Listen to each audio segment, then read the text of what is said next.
Your wife's land, the piece her father left her, it should belong to this house. You are her husband. Sign it. But she will never forgive me, Mama. She has given this house no son. Sign it, and I will leave her in peace. She had gone to the market early. She came back sooner than she planned. But at the door, she stopped. The voice inside was her mother-in-law's. Low. Certain. The kind of voice that has already decided. She has given this house no son. And her husband said nothing. The basket lowered slowly in her hands. Not dropped, lowered. Because Simi was already thinking. In that moment, standing at her own door with the market basket in her hands, she understood exactly what she stood to lose, and exactly what she was going to do about it. Subscribe and stay with me, because what she did next, nobody saw it coming. What one woman overheard at her own door that morning would become the most talked about moment Ipetumodu had seen in a generation.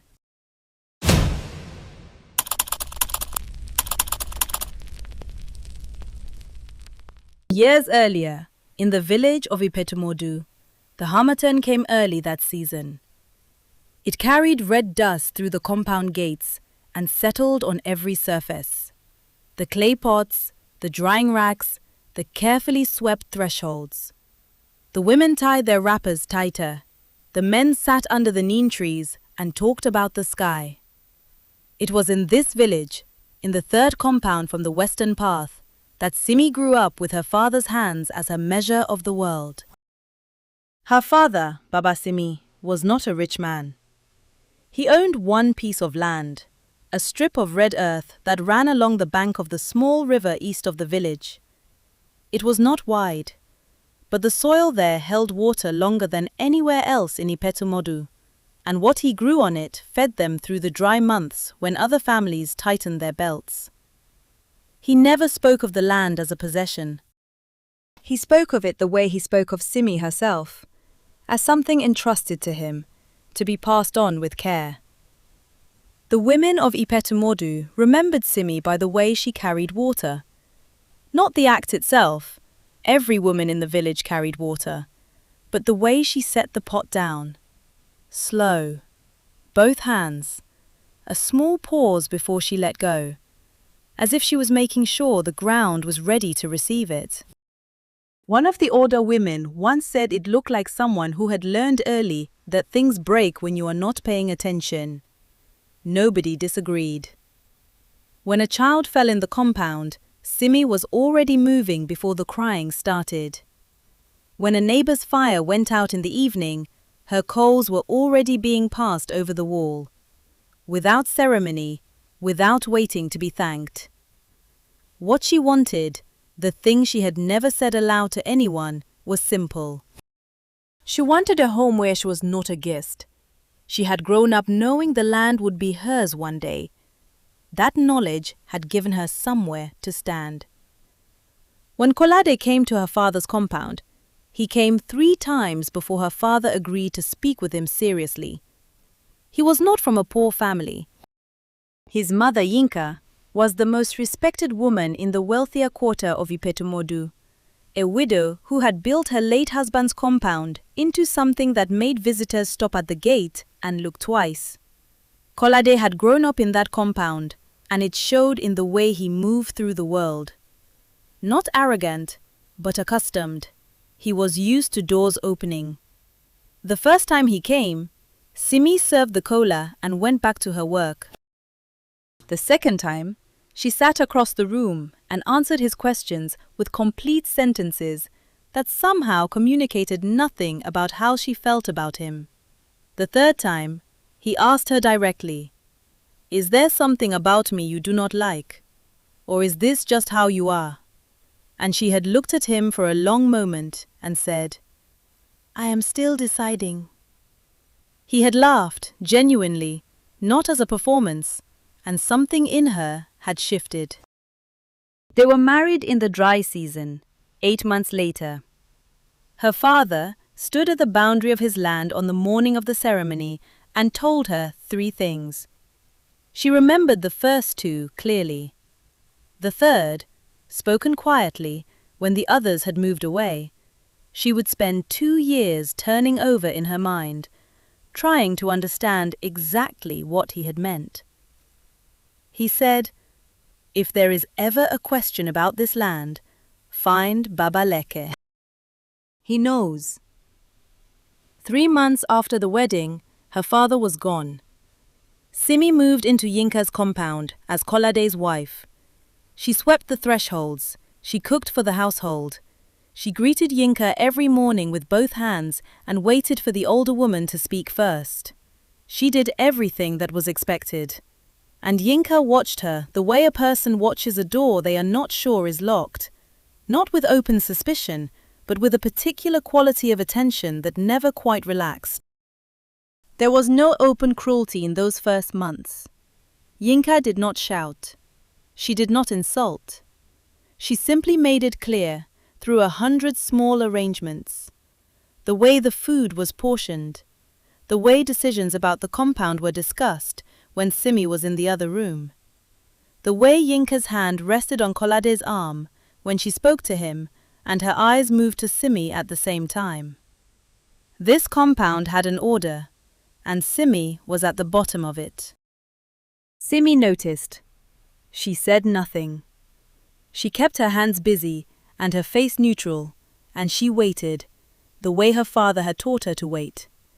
Not with resignation, but with the particular patience of someone who knows that the ground beneath them is still there, even when they cannot see it. She had been married for 2 years when the harmattan came back around. And it was on a morning in that second dry season that she stood at her own door and heard the thing that changed everything. She had gone to market early. She had come back sooner than she planned. Yinka had not always been the kind of woman who took things that did not belong to her. There was a time, and the older women of Ipetumodu still remembered it, though fewer of them spoke of it now, when Yinka had been simply a young wife in a compound that was not yet impressive. She had carried her own water. She had pounded her own yam. She had sat outside on dry season evenings with the other wives and laughed at the same things they laughed at. That woman still existed somewhere inside the one who now received visitors in the inner room and sent instructions through her daughter-in-law rather than speaking directly. What had changed her was not wealth. The wealth came gradually, after her husband died, and she discovered that grief, properly managed, could also function as authority. She had understood this quickly and used it well. By the time Simi arrived in the compound, Yinka moved through Ipetumodu the way water moves through familiar ground, without effort, without announcement, finding every low place and filling it. She knew which elder owed her a favor. She knew which family had borrowed grain during the bad harvest 3 years ago and had not yet fully repaid the debt.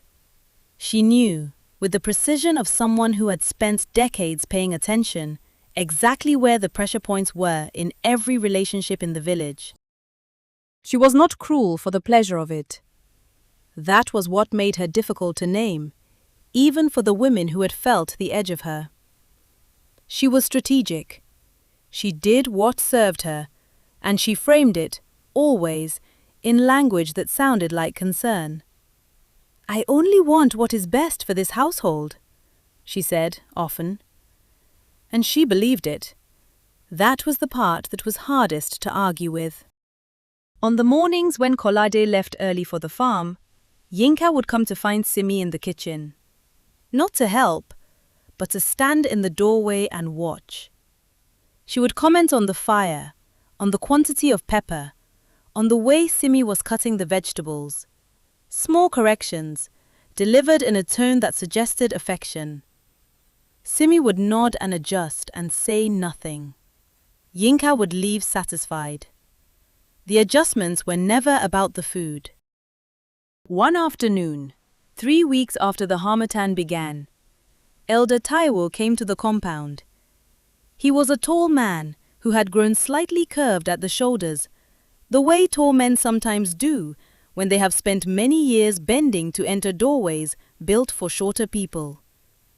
He carried a worn leather satchel that he set on the ground beside his feet when he sat. Simi brought water and cola and withdrew to the inner room, as was expected. But the walls of the compound were old, and the old walls of Ipetumodu held sound differently than newer construction. She could hear, if she sat still, the low murmur of the conversation from the outer room. She was not sitting still that afternoon. She was grinding pepper, and the grinding covered most of what was said. But she heard Yinka laugh, a particular laugh, short and satisfied, the kind that means an agreement has been reached. And she heard Elder Taiwo say, as he was leaving, "I will bring the matter before the council after the new moon." She did not know what matter. She let it sit in the back of her mind, the way her father had taught her to hold things she did not yet understand. That night, after the compound had gone quiet, Yinka sat alone in the outer room for a long time. The clay lamp threw orange light across the walls. She was holding something, a folded piece of cloth, old, the edges worn soft from years of handling. Her husband's. She sat with it in her lap and did not move for a long time. Her granddaughter, the child of her eldest daughter, who had come to stay for the dry season, and came running in from the back of the compound, and stopped when she saw her grandmother's face. "Grandmama," the child said, "is Simi leaving?" Yinka looked at the child for a moment. Then she folded the cloth once more and set it on the bench beside her. "No," she said. "She is staying. Everything stays." The child ran back out. Yinka sat a little longer in the lamplight. Then she put the cloth away and went to bed. The next morning she was the first one up, and by the time Simi came to light the kitchen fire, Yinka had already swept the threshold and was greeting the day with her usual composure. Nothing in her face suggested that she had sat alone the previous night, holding something old and soft, and saying things into the quiet that she would not repeat in daylight. And then, 4 days later, Elder Taiwo came back. This time, Simi was not in the compound when he arrived. She had gone to market. She came back sooner than she planned. Lamidi lived at the far end of the western path, in a compound that was smaller than most, but kept with the kind of care that announces itself quietly. The gate always latched, the ground always swept. The single neem tree in the center trimmed back every dry season so it did not grow into the roof. He was not a man who involved himself in other people's business. He had lived in this village for 60 years. He had learned, the way only long observation teaches, that the difference between wisdom and interference is mostly a matter of timing.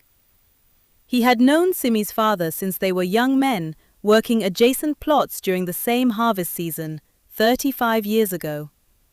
They had not been close in the way of men who seek each other out. But they had worked side by side for many seasons, and in that time, Lamidi had come to understand what Baba Simi was. A man who kept his word quietly and expected the same from others. When Baba Simi died, Lamidi had sat at the burial and said nothing to anyone. But he had noticed things. He continued to notice things. He noticed, for example, that Elder Taiwo had visited Yinka's compound twice in the space of 10 days. He noticed that Kolade had not been present for either visit, or if he had left before the conversations concluded. He noticed that Yinka had begun greeting him at the market with slightly more warmth than usual, the way a person greases a hinge before they need it to open smoothly. Lamidi said nothing. He latched his gate and trimmed his tree and waited. Across the village, in the compound of Elder Taiwo's younger brother, a different kind of conversation was happening. The younger brother, a man named Adisa, who ran a small trade in dried goods, had heard from his wife, who had heard from her cousin, who sold groundnuts near the market entrance, that Yinka was making arrangements about a piece of land near the river, the land that had belonged to old Baba Simi, the land that was now, by every right that mattered, his daughter's. Adisa sat with this information for 2 days. Then he went to his brother's compound and said, "Taiwo, what are you involved in?" Elder Taiwo had looked at him for a long moment. "Family matters," he said. "It does not concern you." Adisa went home and told his wife. His wife told her cousin. Her cousin said nothing to anyone, but she began from that morning to watch the road that led from Yinka's compound to Elder Taiwo's with a particular quality of attention. Simi did not know any of this yet. What she knew was that Kolade had been quieter than usual for the past week. He ate without commenting on the food, which he normally did. He sat outside in the evenings for longer than necessary. When she asked him once if something was troubling him, he had said, "No, nothing," and looked at a point somewhere past her left shoulder. She had let it go. She had learned, in 2 years of marriage, that Kolade's silences were not all the same. Some were the silences of a man who was thinking. Some were the silences of a man who had already thought and did not know how to say what he had concluded. She had not yet learned to tell them apart with certainty. On the 7th evening of his quiet, she found him sitting outside after the compound had gone to sleep. She brought him water and sat beside him without speaking. They sat like that for a while, the night sounds of Ipetumodu moving around them. A goat somewhere, the distant percussion of someone's mortar, a child being called in from the dark. Then Kolade said, not looking at her, "My mother loves this compound." "I know," Simi said. "She built it. After my father died, she built it herself. Everything here." "I know," Simi said again. He did not say anything else. She waited, but nothing more came. After a while she went inside. She lay on her mat and stared at the ceiling, and turned his words over the way her father had taught her to hold things she did not yet understand. She was still turning them over when sleep came. What she did not know was that in the outer room of the same compound, Yinka was awake. And Yinka, for the first time since she had set her plan in motion, was not entirely certain it would go the way she had arranged. The morning Elder Taiwo came back for the 3rd time, Simi was in the kitchen when she heard the gate. She recognized his voice, the particular way he cleared his throat before speaking, a habit she had noticed both times before. She heard Yinka greet him. She heard the sound of the two of them moving into the inner room, and then the low sound of the door being pulled almost, but not quite closed. She finished what she was doing. She set the pot down carefully. She wiped her hands on the cloth at her waist. Then she walked to the doorway of the kitchen and stood there, listening. She could not hear everything, but she heard enough. She heard Yinka say that the matter of the land had been reviewed and found to be straightforward under the old agreements. She heard Elder Taiwo say that he would need one more signature, Kolade's, before the council could proceed. She heard Yinka say that this would be handled before the end of the week. Simi stood in the kitchen doorway and did not move. The land near the river. Her father's land. The only thing he had been able to leave her. The thing he had spoken about, quietly, on the morning of her wedding, with the particular care of a man who knows he is saying something that needs to be remembered exactly. She went back to the kitchen. She picked the pot back up. She finished cooking. She said nothing to Yinka. She said nothing to Kolade. She served the afternoon meal and cleared it away, and greeted the evening with her face composed and her hands steady, and nobody who looked at her would have known that something had broken open inside her chest and was now, slowly and with great precision, rearranging itself. That night, after Kolade had gone to sleep, Simi sat with her father's old travelling box, a small battered thing she had brought with her from her father's compound. Inside it, under a folded wrapper and a collection of small items that had belonged to her mother, was a letter. Her father had given it to her the week before she married. "Keep it," he had said. "You may not need it, but keep it." She had never opened it. She had not known, until this moment, that she was waiting for a reason to. She opened it now. The letter was written in her father's careful, unhurried hand. It was short. It spoke of the land, its boundaries, its history, the arrangement he had made with the village elders when he first cleared it 30 years ago. And at the bottom, in the last line, he had written, "If there is ever a question, there is one man who was present for all of it. His name is Baba Leke. He lives at the edge of the eastern quarter. He will remember." Simi read the letter twice. Then she folded it and put it back in the box. She did not sleep.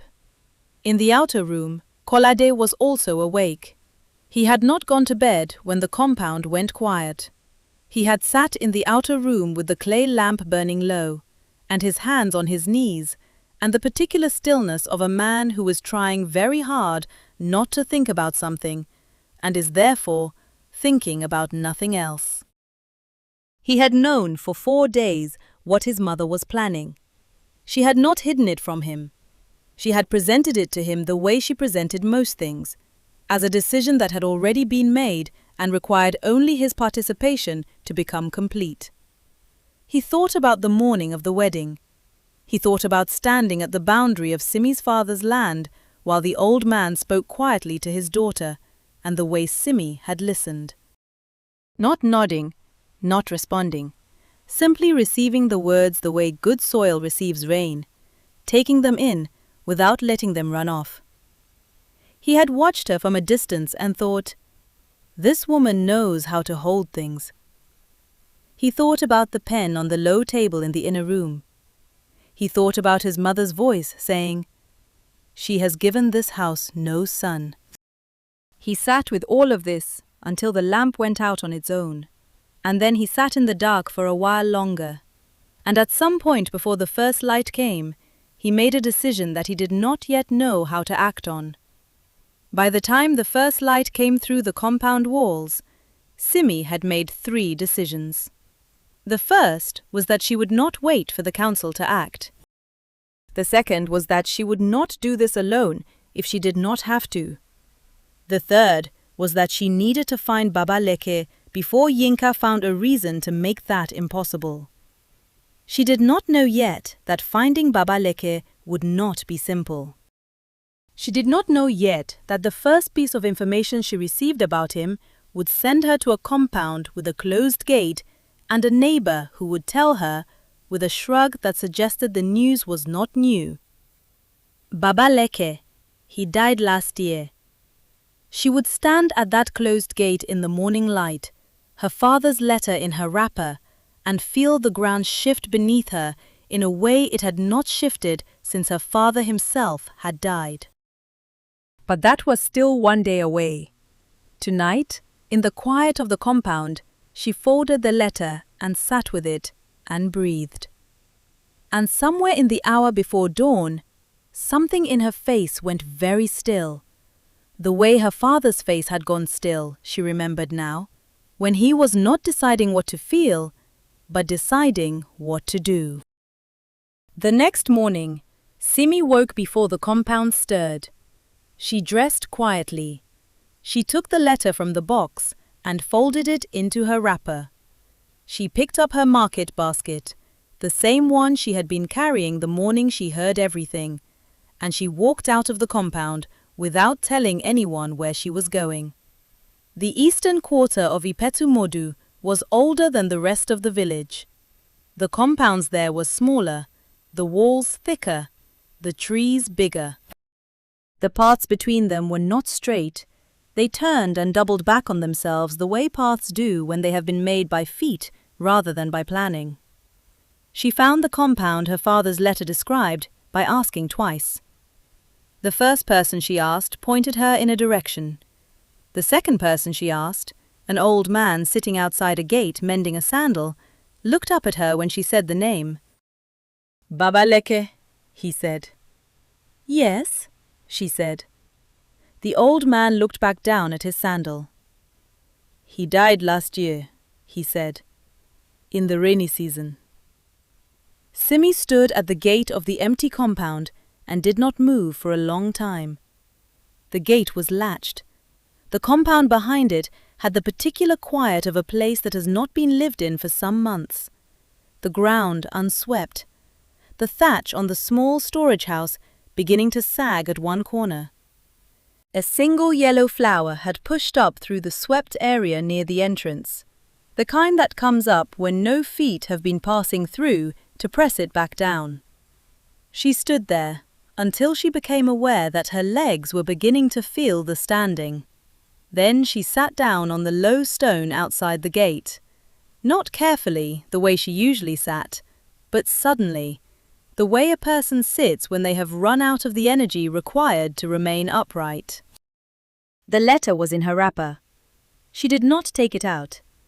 She had gone to market the morning everything changed, and she had come back sooner than planned, and she had stood at her own door and heard her mother-in-law's voice saying the thing that could not be unsaid.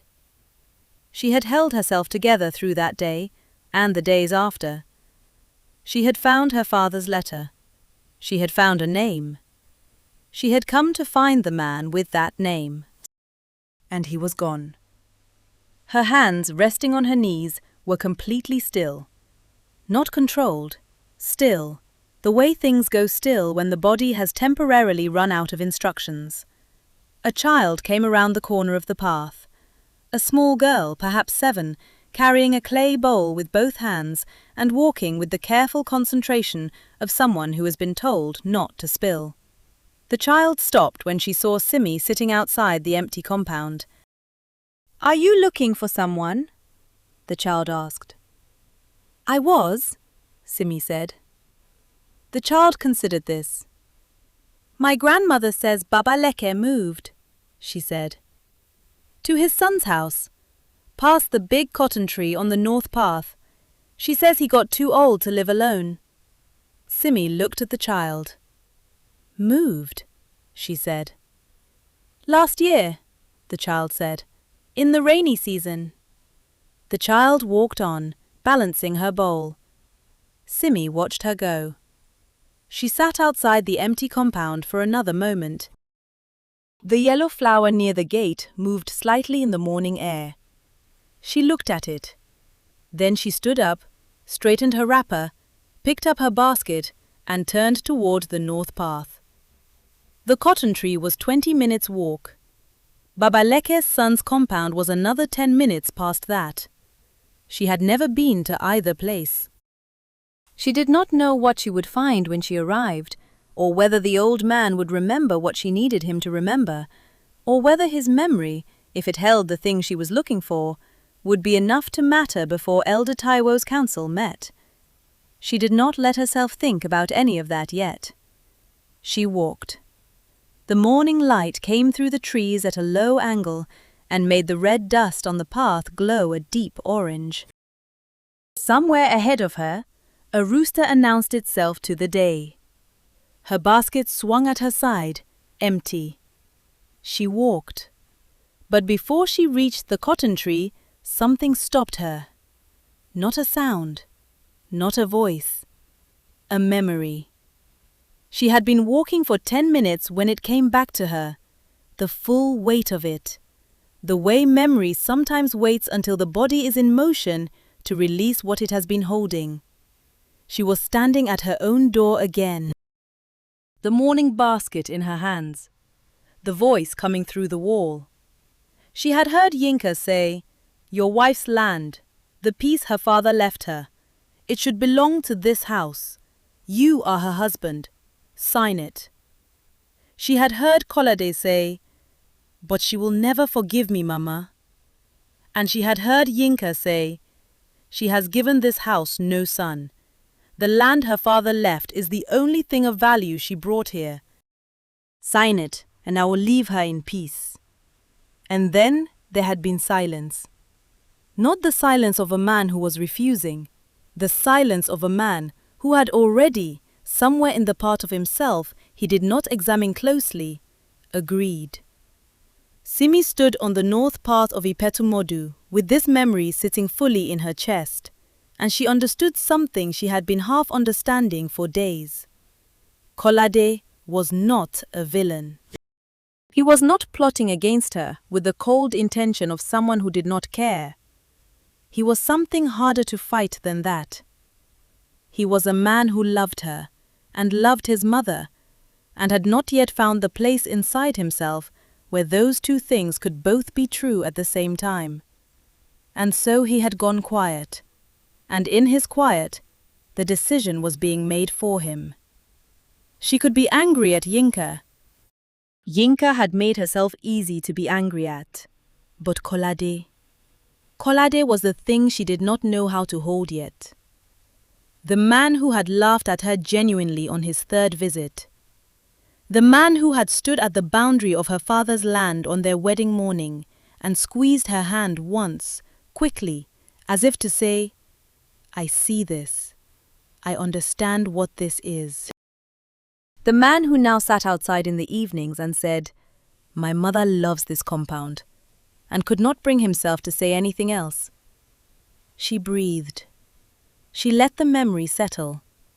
Then she kept walking.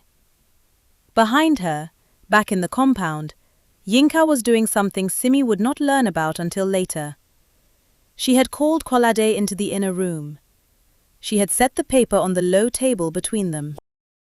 Not a formal document, but a handwritten statement of transfer, the kind that Elder Taiwo's council would accept if accompanied by the right signatures and the right witnesses. She had smoothed it flat with her palm. She had placed a pen beside it. "Before the end of today," she said. Not a question. Kolade looked at the paper. He looked at his mother. He looked at the paper again. "She has done nothing wrong," he said. "I know," Yinka said. "This is not about wrong. This is about what belongs to this family." "She is this family." Yinka was quiet for a moment. Then she said, very evenly, "Sign it, Kolade, and I will make sure she never wants for anything in this compound. She will be treated well. I give you my word." Kolade picked up the pen. He held it for a long time. He set it back down. "I need until tomorrow," he said. Yinka looked at him. Something moved across her face. Not anger, but the particular expression of a woman who has arranged many things and is now calculating whether this delay will cost her. Then she nodded once, picked up the paper, and left the room. Kolade sat alone in the inner room for a long time after she left. The pen was still on the table. He did not look at it. He was sitting there, in that silence, when the gate of the compound opened, and it was not Simi returning. It was Lamidi. Lamidi had not been to this compound in 2 years. He stood at the gate with his walking stick and waited to be acknowledged, the way old men do when they have something to say and have decided that the saying of it cannot wait any longer. Kolade came out and greeted him. They sat in the outer area of the compound.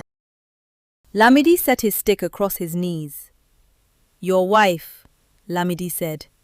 "Where is she this morning?" "At the market," Kolade said. Then he stopped, because that was where she had said she was going. But she had left before the market hour, and she had taken her father's travelling box from its place under the sleeping mat, and the box had been returned, but something from inside it had not. He sat with this for a moment. "I do not think she is at the market," he said. Lamidi nodded slowly. No, he said. I do not think so either. They sat together in the quiet of the compound. Somewhere in the distance, toward the north path, a rooster called again. Then another, farther away. Then silence. Kolade looked at his hands. The cotton tree on the north path was older than anyone in Ipetumodu could say with certainty. Its roots had broken through the ground around its base and risen into long, curved shapes that people used as seats. Children climbed it. Old men argued under it. It had been there before the current elders were born, and would likely be there after their grandchildren were old. Simi passed it without stopping. Babaleke's son's compound was a short walk past the tree, set back slightly from the path behind a low wall of stacked stones. The gate was open. She could hear, before she reached it, the sound of someone working inside. The quiet, rhythmic sound of hands moving over something. She stopped at the gate. An old man was sitting in the center of the compound, on a low stool, weaving a basket. He was very old, older than she had imagined, older than the age her father had mentioned when he wrote the letter. His hands moved without hurrying, over and under, with the automatic precision of someone who has done this so many times, the motion has left the part of the mind that thinks and settled into the part of the body that simply knows. He did not look up when she arrived at the gate. "Babaleke," she said. He continued weaving. "Come in," he said. "I heard you on the path." She entered the compound. She stood across from him. He still did not look up. "My name is Simi," she said. "My father was Baba Simi. He owned the land near the Eastern River." The old man's hands slowed. Not stopped. Slowed. He completed the movement he was in the middle of, over and under, and then he set the basket on the ground beside his feet. He looked up at her. "I wondered when someone would come," he said. Simi sat down on the ground across from him, without being invited to, the way a person sits when they understand that what is about to happen requires a different kind of posture. The compound was quiet around them. A small brown bird moved along the top of the stone wall, and then was gone. She told him everything. She told him about the marriage, and the compound, and Yinka's arrangements, and Elder Taiwal's visits.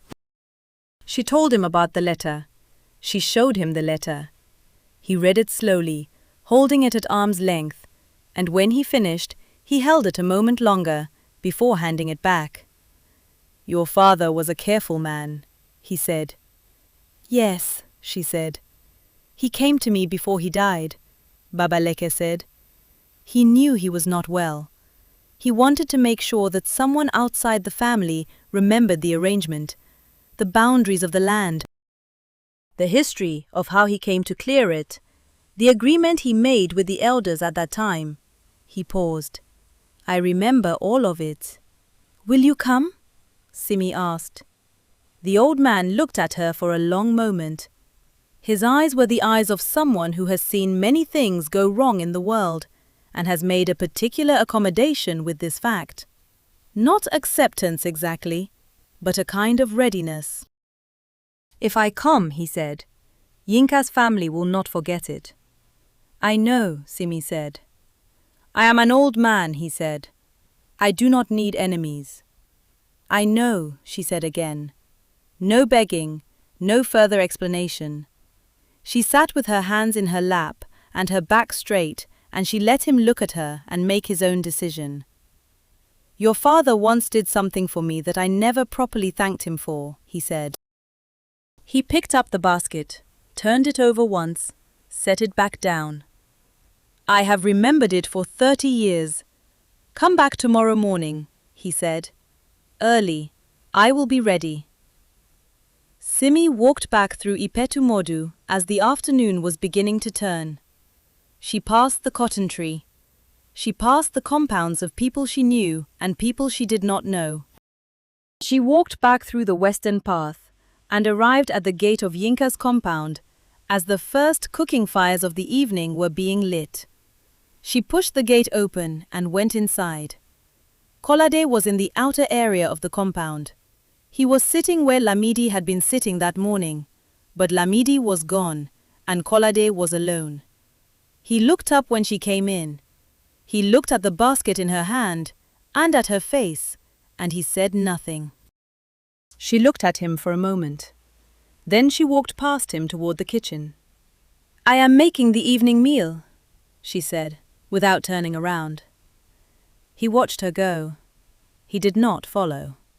He sat with his hands on his knees, and the pen, somewhere in the inner room on the low table, uncapped and waiting.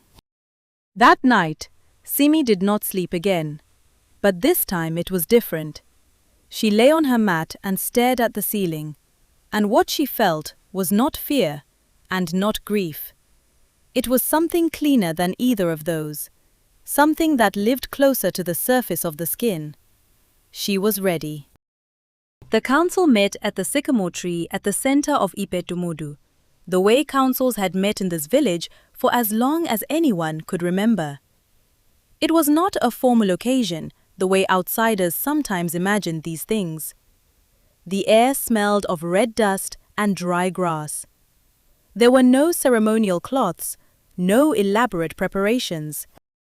Elder Taiwo arrived with two other men from the land committee, older men who carried the weight of their positions in the way they walked, rather than in what they wore. Yinka arrived shortly after, dressed well, her gele wrapped with the particular precision that communicates, without saying anything, that a woman considers this occasion significant. She greeted Elder Taiwo warmly. She greeted the other men. She took her seat on the bench that had been placed to the left of the gathering space. Kolade was with her. He sat beside his mother and looked at his hands. The compound owner, whose land abutted the gathering space, had sent a boy to sweep the ground that morning. A few people from the surrounding compounds had positioned themselves at what they judged to be a respectful distance, close enough to see, far enough to be understood as not officially present. In Ipetumodu, matters of land did not happen without witnesses, even when they happened quietly. Elder Taiwo opened by summarizing the matter as he understood it. The land near the eastern river, formerly belonging to Baba Simi, now in question regarding its proper placement following his death and his daughter's marriage into the household of Yinka's family. He spoke carefully and without inflection, the way a man speaks when he has decided that his job is to facilitate rather than to judge. Yinka spoke next. She spoke of the household she had built. She spoke of Kolade's position as Simi's husband and the traditional responsibility of a husband's family to hold and manage land that came through a wife's line. She spoke respectfully. She used the right words in the right order. She had clearly prepared. When she finished, she looked around the gathering with the composure of someone who expects the next thing to be agreement. It was at this moment that Simi arrived. She came from the north path, walking at a pace that was neither hurried nor slow. She was wearing her ochre wrapper, the plain one, not the good one. Her hair was cornrowed flat against her head, pulled back. Her copper necklace, her father's gift, caught the morning light once, and then settled against her collarbone. She was not alone. Beside her walked Baba Leke, moving with the careful deliberateness of a very old man who has decided that today is a day to move carefully and deliberately and arrive. His basket-weaving hands were at his sides. His eyes, when he came into the gathering space, went directly to Elder Taiwo. The people at the edges of the gathering went very still. Yinka's composure did not break. But something behind her eyes changed. A rapid internal calculation. The kind that happens when a plan meets an element it did not account for. Elder Taiwo looked at Baba Leke. "You have something to say to this council?" he asked. "I do," Baba Leke said. He spoke for a short time. He did not speak dramatically. He described in plain language the arrangement that Baba Simi had made with the village elders at the time he first cleared the land near the eastern river. He described the boundaries with the precision of someone who had walked them. North to the third acacia, east to where the ground softened near the water, south along the old fence line that had been there before anyone currently living had been born. He described the specific agreement, that the land was to pass to Baba Simi's daughter and to her line, not to her husband's family. He explained why this had been specified, because Baba Simi had no sons, and he had wanted to ensure that his daughter's inheritance could not be absorbed into her husband's family line through the ordinary workings of custom. He said he had been present when this agreement was made, 30 years ago, before 3 elders. He named them. 2 were dead. 1, a very old woman who rarely left her compound anymore, was still alive. He said he had been present when the agreement was confirmed a second time, 5 years after that, when a question had briefly arisen about the land's eastern boundary. He named the men who had been present at that second confirmation. He said he had been waiting for someone to ask him. The gathering was quiet. One of the men from the land committee was writing something on a small piece of paper. The other was looking at Elder Taiwo. The gathering was quiet when he finished. Elder Taiwo looked at the paper that Yinka had brought. He looked at Baba Leke. He looked at the 2 men from the land committee. One of them was already leaning toward the other, speaking in a low voice. Then Yinka spoke. Her voice was steady. "There is no record of this agreement," she said. "There is no document. One old man's memory is not enough. Yinka." Elder Taiwo said her name once, quietly. She stopped. He looked at the paper again for a long moment. Then he set it face down on the ground. "The land remains with the daughter," he said, "as the original arrangement specified." The people at the edges of the gathering made no sound, but the quality of the silence changed, the way silence changes when something that was held has been released. The groundnut seller, who had been watching the road between Yinka's compound and Elder Taiwo's for 2 weeks, pressed her lips together and looked at the ground. Adisa, who had come to stand at the back of the gathering without telling anyone he was coming, exhaled once and then was still. The boy who had swept the ground that morning stopped at the edge of the compound where he had been waiting to be dismissed and watched Simi's face with the uncomplicated attention of someone who does not yet know enough to look away. Yinka sat on her bench. She sat with it the way she had sat with her husband's cloth on the night before she set everything in motion. She sat with the particular stillness of someone who has just understood, precisely and completely, what they have lost. Not the land, but the thing the land was supposed to secure. She sat with it the way she had sat with her husband's cloth on the night before she set everything in motion, and the expression on her face now was not so different from the expression she had worn then. Kolade had not spoken during the entire proceeding. He stood now, slowly. He looked at his mother. He looked at Simi, who was standing across the gathering space with Baba Leke beside her, and her hands at her sides, and her face composed. He crossed the gathering space. He stood in front of her. He stood in front of her. He did not speak. She looked at him for a long time. She stayed where she was. She simply looked at him, and whatever she found in his face, she kept to herself. Around them, Ipetumodu went back to its mourning. In the weeks that followed, the compound returned to its routines the way compounds do. Not suddenly, but gradually, the way water finds its level after something has disturbed it. Babaleke went back to his son's house and his basket weaving. He did not speak of what had happened at the council, except once to his son when his son asked. He said, "Her father was a good man." It was the least that was owed. Lamidi latched his gate and trimmed his tree and said nothing to anyone. But he began again to greet Simi by name when he saw her at the market, the way he had greeted her father. Elder Taiwo carried on his duties. When the next case involving land came before him, he asked first whether there were any living witnesses to the original arrangement. Yinka remained in the compound.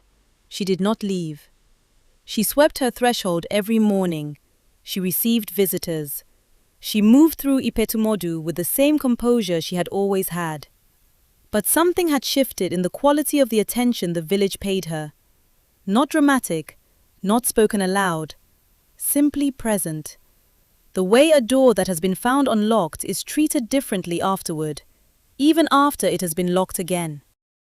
Kolade and Simi did not resolve everything in a single conversation. That was not how it worked. There were evenings when they sat outside without speaking, and the silence between them was different from the silence that had been there before. Not comfortable exactly, but honest. The silence of two people who know what they are not saying and have chosen for now to let the not saying exist while they figure out what comes next. What Simi understood, standing on the land near the Eastern River on the morning after the council, with the red soil under her feet and the sound of the water nearby, and her father's copper necklace warm against her collarbone, was this. She had not won because someone had given her something. She had won because she had gone to find the thing that was already hers. There is a difference between those two things. It is not a small difference. Her father had known this. He had left her the land, and he had left her the letter, and he had told her the name. He had not told her what to do with them. That part he had trusted her to figure out on her own. And she had. The land near the river did not look different than it had the week before. The soil was the same red. The water made the same sound. The same birds moved over the same grass in the same early light. But she stood on it differently than she had ever stood on it before. Not taller, not louder. Simply with the particular steadiness of a woman who has discovered, through the specific and unrepeatable difficulty of her own experience, where the ground beneath her actually is. She stood there for a long time. Then she turned and walked back toward the village. The morning was fully arrived. There was work to do. If this story stayed with you, subscribe and leave a comment below. New stories every week, and I will see you in the next one.